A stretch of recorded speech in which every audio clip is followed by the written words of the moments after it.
Elhamdulillah wa salatu wa salamu ala rasulillah. Falënderim Allahun subhanahu wa taala, paqja e bekimit të Allahut qofshin mbi profetin tonë të dashur Muhammedin alayhi salatu wa salam. Falënderim Zotin i cili na mësoi që të jetojmë në këto 10 ditë të bekuara të muajit Dhul-Hijhe.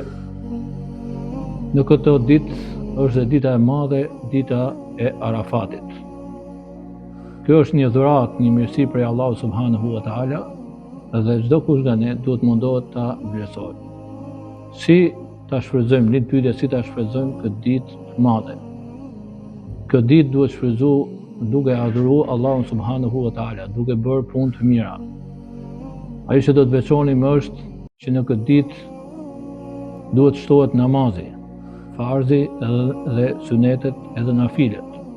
Në këtë ditë ka një vlerë të madhe duaja, sepse profeti alayhis salam ka thonë khairu dua u yaumi Arafa. Duaja më e mirë është duaja në ditën e Arafatit. Prandaj vëllezër dhe motra, ta shfrytëzojmë me dua, me lutje për ato kërkesa që ne kemi, për ato nevojë që ne kemi, të lutemi shumë Allahu subhanahu wa taala dhe shpresojmë shumë që Zoti do i pranojë lutjet tona.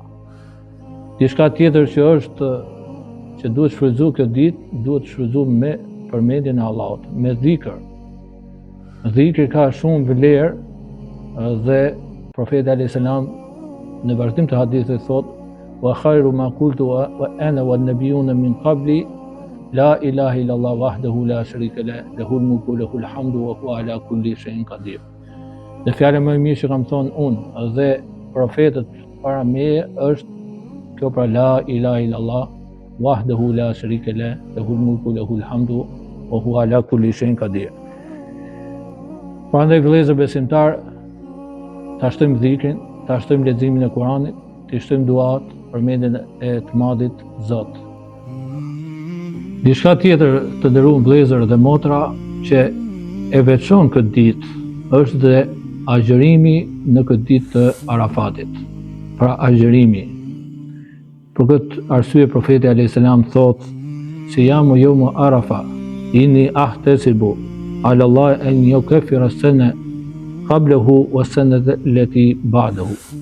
Nga Ebu Kadade, Allahu qoftë i kënaqur prej tij, tregon se profeti alayhis salam ka thonë: "Unë shpresoj që me agjërimin e kësaj dite Allahu fali gjunafet e vitit që ka kaluar dhe vitit që vjen." Ky hadith është i saktë, transmeton Muslimi. Dhe kjo ditë ka këtë vlerë të madhe. Dhe është dita më me vlerë. Pra, një ditë agjërim, Allahu fal gjunafet që kanë kaluar të një viti dhe vitit që vjen. Pra është një mirësi e madhe që ne të mundohemi ta shfrytëzojmë edhe duke agjëruar për hatër të Allahut subhanahu wa taala. Allahu na mësoj gjithë. Selamu alaikum wa rahmetullahi wa barakatuh.